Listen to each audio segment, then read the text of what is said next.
Hello friends, मैं आपका दोस्त दीपक वर्मा क्लासेज में आपका स्वागत करता हूं।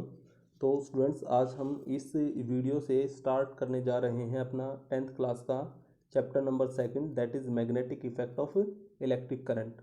तो बच्चों, अगर हम magnetic effect of electric current की बात करें तो यहाँ पे सिंपल है कि करंट की वजह से मैग्नेटिक इफेक्ट का आना।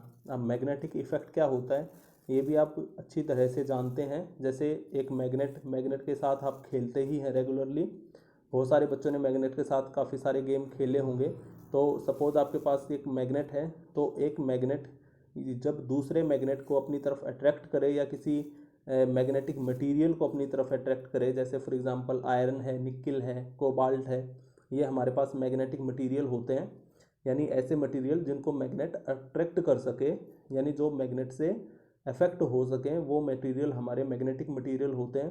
तो अगर ये मैग्नेटिक मटेरियल को अट्रैक्ट करता है तो इसी मैग्नेट के इस इफेक्ट को हम मैग्नेटिक इफेक्ट बोलते हैं। तो मैग्नेट की बजाय अगर कहीं पे करंट फ्लो आपका कर रहा है, फॉर एग्जांपल ये वायर है और वायर में आपका अगर करंट फ्लो कर रहा है, जैसा कि हम इलेक्ट्रिसिटी में पढ़ चुके हैं सारा का सारा करंट के बारे में। तो अगर वायर के अंदर से करंट आपका फ्लो करता है और वो वायर एक मैग्नेट की प्रॉपर्टी शो करती है, फॉर एग्जांपल या तो वो किसी लोहे के किसी टुकड़े को अपनी तरफ अट्रैक्ट कर ले या किसी मैग्नेट को वो अफेक्ट करे, या तीसरा हो सकता है जैसे कोई कंपास निडल है आपके पास, क्योंकि बच्चों जो कंपास निडल है जो डायरेक्शन फाइंड आउट करने के काम आते हैं, ये भी आपने देखी होगी, या इसमें किसी तरह का डिफ्लेक्शन आए, तो इसका मतलब ये जो वायर है इसके अंदर जो करंट फ्लो कर रहा है उसकी वजह से मैग्नेटिक इफेक्ट आ रहा है। क्योंकि अगर एज यूजुअल किसी भी वायर को अगर आप कंसिडर करते हो तो इसके अंदर अगर करंट फ्लो नहीं कर रहा है तो वो वायर मैग्नेट की तरह काम नहीं करेगी। बट जैसे ही वायर के अंदर करंट फ्लो करने लग जाता है तो ये मैग्नेट की तरह काम करने लग जाती है। तो इसी वजह से हम इसको बोलते हैं इलेक्ट्रिक करंट का मैग्नेटिक इफेक्ट। यानी करंट के बच्चों दो इफेक्ट होते हैं, एक तो हीटिंग इफेक्ट और दूसरा मैग्नेटिक इफेक्ट। हीटिंग इफेक्ट हम 10th क्लास में अपना जो फर्स्ट चैप्टर इलेक्ट्रिसिटी उसमें पढ़ चुके हैं, और अब हम यहाँ पे मैग्नेटिक इफेक्ट की बात करेंगे। तो आइए स्टार्ट करते हैं इसके इंट्रोडक्शन से।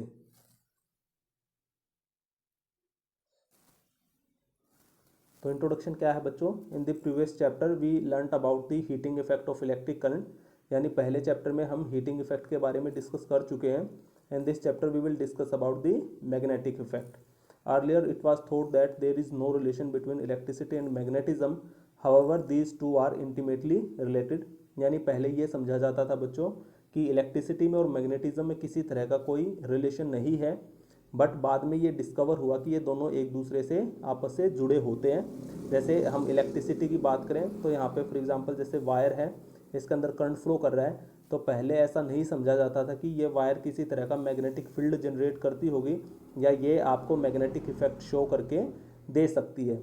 और मैग्नेटिज्म जो था वो मैग्नेट की वजह से ही एक्सपीरियंस किया जाता था, मैग्नेट ही उसको शो कर रहा था। यानी मैग्नेट जो है, जो अपना मैग्नेट इफेक्ट दिखाता है, वो आयरन के टुकड़ों को अपनी तरफ अट्रैक्ट कर लेता है या किसी दूसरे मैग्नेट को वो अट्रैक्ट करता है या रिपेल करता है। तो इसी इसी प्रोसेस को उसका मैग्नेटिक इफेक्ट बोलते हैं, तो या मैग्नेटिज्म बोलते हैं। वैसे बच्चों, मैग्नेटिज्म एक ऐसी प्रॉपर्टी होती है जिसकी वजह से कोई भी मटेरियल मैग्नेटिक इफेक्ट शो करता है।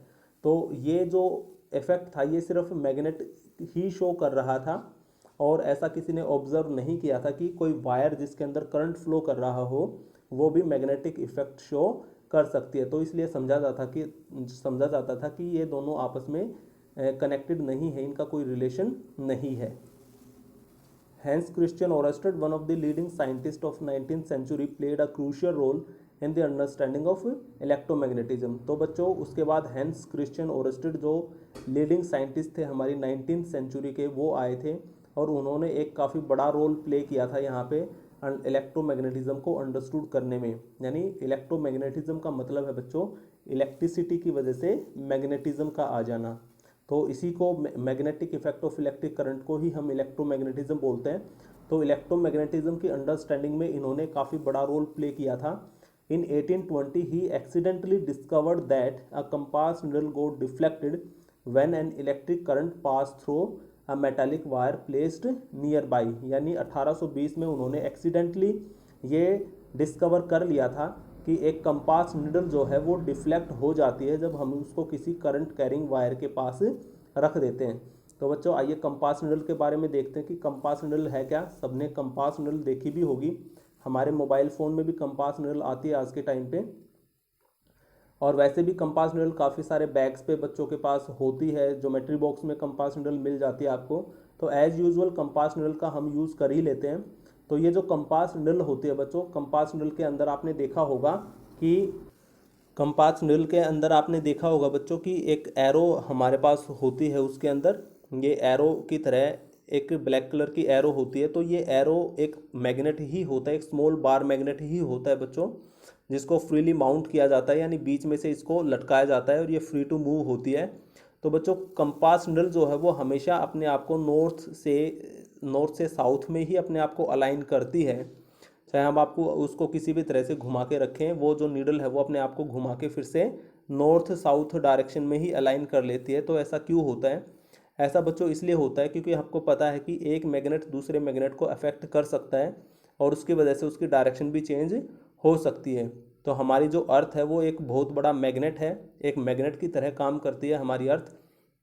और उसी मैग्नेट के मैग्नेटिक फील्ड की वजह से ये कंपास नीडल जो है बच्चों वो डिफ्लेक्ट होती है और अपने आप को एक पर्टिकुलर पोजीशन में अलाइन करती है। तो यहाँ पे अगर कंपास नीडल आपने किसी जगह पे रख दी, फॉर एग्ज़ाम्पल हमने यहाँ पे कंपास नीडल रख दी बच्चों, फॉर एग्ज़ाम्पल हमने यहाँ पे एक कंपास नीडल रख दी इस तरह से, तो ये थोड़ी देर के लिए हिलेगी और अपने आप को एक पर्टिकुलर पोजीशन में अलाइन कर लेगी। तो उसके बाद वो अगर हम उसको मूव नहीं करेंगे तो वो ऑब्वियसली डिफ्लेक्ट नहीं होगी। इसके हिलने को ही बच्चों हम डिफ्लेक्शन बोलते हैं। तो ये डिफ्लेक्ट नहीं होगी।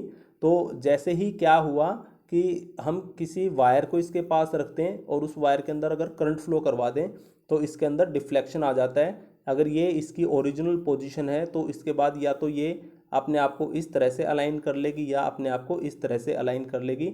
यानी जो इसमें बच्चों जो ये एरो है, एरो का जो हेड है आपका, ये नॉर्थ पोल की तरह बिहेव करता है और जो उसकी टेल है वो साउथ पोल की तरह बिहेव करती है।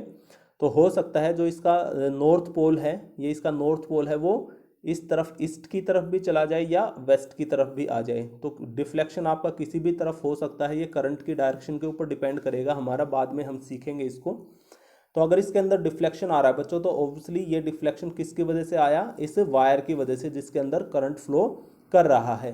तो एक्सीडेंटली उन्होंने ये डिस्कवरी की थी कि जो करंट कैरिंग वायर है वो एक मैग्नेट की तरह बिहेव कर रही है, इसकी वजह से ही ये जो कंपास नीडल है आपकी उसमें डिफ्लेक्शन आ रहा है। तो एक्सीडेंटली इन्होंने कैसे डिस्कवर किया था कि वो अपनी लैब में वो कोई एक्सपेरिमेंट कर रहे थे और वहाँ पे उस टेबल पे जो एक्सपेरिमेंट कर रहे थे इलेक्ट्रिसिटी से रिलेटेड, वहाँ पे कंपास नीडल पड़ी हुई थी बच्चों, और उस कंपास नीडल में अचानक से एकदम से डिफ्लेक्शन आ जाता है। तो कंपास नीडल अगर एक जगह पे रखी हुई है तो उसको अगर हम मूव नहीं करेंगे तो ऑब्वियसली उसके अंदर डिफ्लेक्शन नहीं आएगा। बट यहाँ पे उसके अंदर डिफ्लेक्शन आया। तो उन्होंने ऑब्जर्व किया कि ये डिफ्लेक्शन क्यों आया है। तो एट लास्ट उन्होंने ये कंक्लूड किया कि डिफ्लेक्शन आ रहा था कि यहाँ पे जो एक्सपेरिमेंट वो कर रहे थे उस कंपास नीडल के पास एक वायर पड़ी हुई थी जिसके अंदर से करंट फ्लो कर रहा था। तो जब वो स्विच ऑफ कर देते थे तो जो ये कंपास नीडल है यह वापस से अपनी ओरिजिनल पोजीशन में आ जाती थी, और जैसे ही वो स्विच ऑन कर देते तो कंपास नीडल की में डिफ्लेक्शन आ जाता था इस तरफ या इस तरफ। तो इस तरह से उन्होंने एक्सीडेंटली ये डिस्कवर किया था कि जो करंट कैरिंग वायर है वो मैग्नेट की तरह बिहेव करती है, और इसी को हम बोलते हैं बच्चों magnetic effect of electric current. Next one is current carrying wire as a magnet. तो जैसा कि हमने सीख ही लिया है कि जो करंट कैरिंग वायर है वो मैग्नेट की तरह बिहेव करती है। तो आइए यहाँ पे देखते हैं इस आर्टिकल में क्या लिखा है। As we know that an electric current carrying wire behaves like a magnet, we can demonstrate this with the help of an activity. तो बच्चों आप अपने घर पे इस एक्टिविटी को परफॉर्म करके भी देख सकते हैं। इस चैप्टर की जो एक्टिविटी है वो मोस्ट इम्पोर्टेंट है और सारी की सारी एक्टिविटी हमें समझनी है अच्छी तरह से, और ये एग्ज़ाम पॉइंट ऑफ व्यू से भी काफ़ी इम्पोर्टेंट है। तो आइए इस एक्टिविटी को देखते हैं कि एक्टिविटी में हमने क्या किया।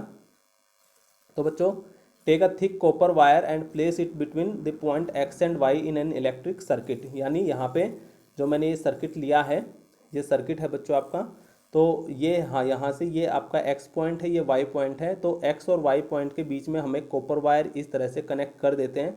बाकी आपका सर्किट है जिसमें एक रेजिस्टेंस मैंने लिया है यहाँ पे, ये एक एमीटर है, इसको बैटरी के साथ कनेक्ट किया है, और ये हमारी की है। इस तरह से हमने इसको, और यहाँ पे बच्चों हमने एक कंपास नीडल को लिया है। तो क्या होगा, place a small compass needle near to this and see the position of the needle, यानी आपको नीडल को रखना है और उसकी पोजीशन को ऑब्जर्व करना है कि इनिशियली उसकी क्या पोजीशन है। Pass the current through the circuit, अब हम सर्किट के अंदर करंट को पास करेंगे बच्चों। तो जैसे ही हम यहाँ पे करंट पास करेंगे तो क्या ऑब्जर्वेशन होगी हमारी, we observe a change in the position of the compass needle, यानी हमें इस कंपास निडल की पोजीशन में चेंज मिलेगा बच्चों। क्योंकि पहले मान लिया कंपास निडल आपकी इस तरह से रखी हुई है, यहाँ पे ऐसे है, तो जैसे हमने इसके अंदर करंट फ्लो किया, करंट एक्स से वाई की तरफ फ्लो कर रहा है, तो कंपास निडल जो है आपकी वो इस तरफ डिफ्लेक्ट हो गई आपकी। तो हमने यहाँ पे डिफ्लेक्शन ऑब्जर्व किया। अब कंक्लूजन क्या निकालते हैं इससे, as we see that the needle is deflected it means that the electric current through the copper wire has produced a magnetic effect. तो इसका डायरेक्ट मतलब यही है बच्चों कि कंपास निडल में अगर डिफ्लेक्शन आ रहा है तो ऑब्वियसली ये जो वायर है ये मैग्नेट की तरह बिहेव कर रही है। क्योंकि आपको पता है कि एक मैग्नेट अगर आपने ये लिया, दूसरा मैग्नेट अगर आपने ये लिया, तो ये दोनों मैग्नेट एक दूसरे को बच्चों अट्रैक्ट भी कर सकते हैं और एक दूसरे को रिपेल भी कर सकते हैं। तो इसी को हम मैग्नेटिक इफेक्ट बोलते हैं। तो यहाँ पे जो कंपास निडल है आपकी वो भी एक मैग्नेट ही है, और इसमें डिफ्लेक्शन कोई दूसरा मैग्नेट ही लेके आ सकता है। तो इसी वजह से जब ये वायर इसके पास रखी है और इसके अंदर जब हम करंट फ्लो करवा रहे हैं और ये मैग्नेट, ये निडल जो है आपकी डिफ्लेक्ट हो रही है, तो इसका मतलब ये जो वायर है वो मैग्नेटिक इफेक्ट प्रोड्यूस कर रही है। तो इस वीडियो में बच्चों हम इसका इंट्रोडक्शन ही करते हैं। नेक्स्ट वीडियो में हम मैग्नेटिक फील्ड लाइंस के बारे में पढ़ेंगे। तो इस वीडियो में हमने सीखा कि हैंस क्रिश्चियन ओरस्टेड जो थे वो सबसे पहले साइंटिस्ट थे जिन्होंने ये डिस्कवरी की थी कि जो करंट कैरिंग वायर है वो मैग्नेट की तरह बिहेव करती है, और इसी को हम करंट का मैग्नेटिक इफेक्ट बोलते हैं। Thank you.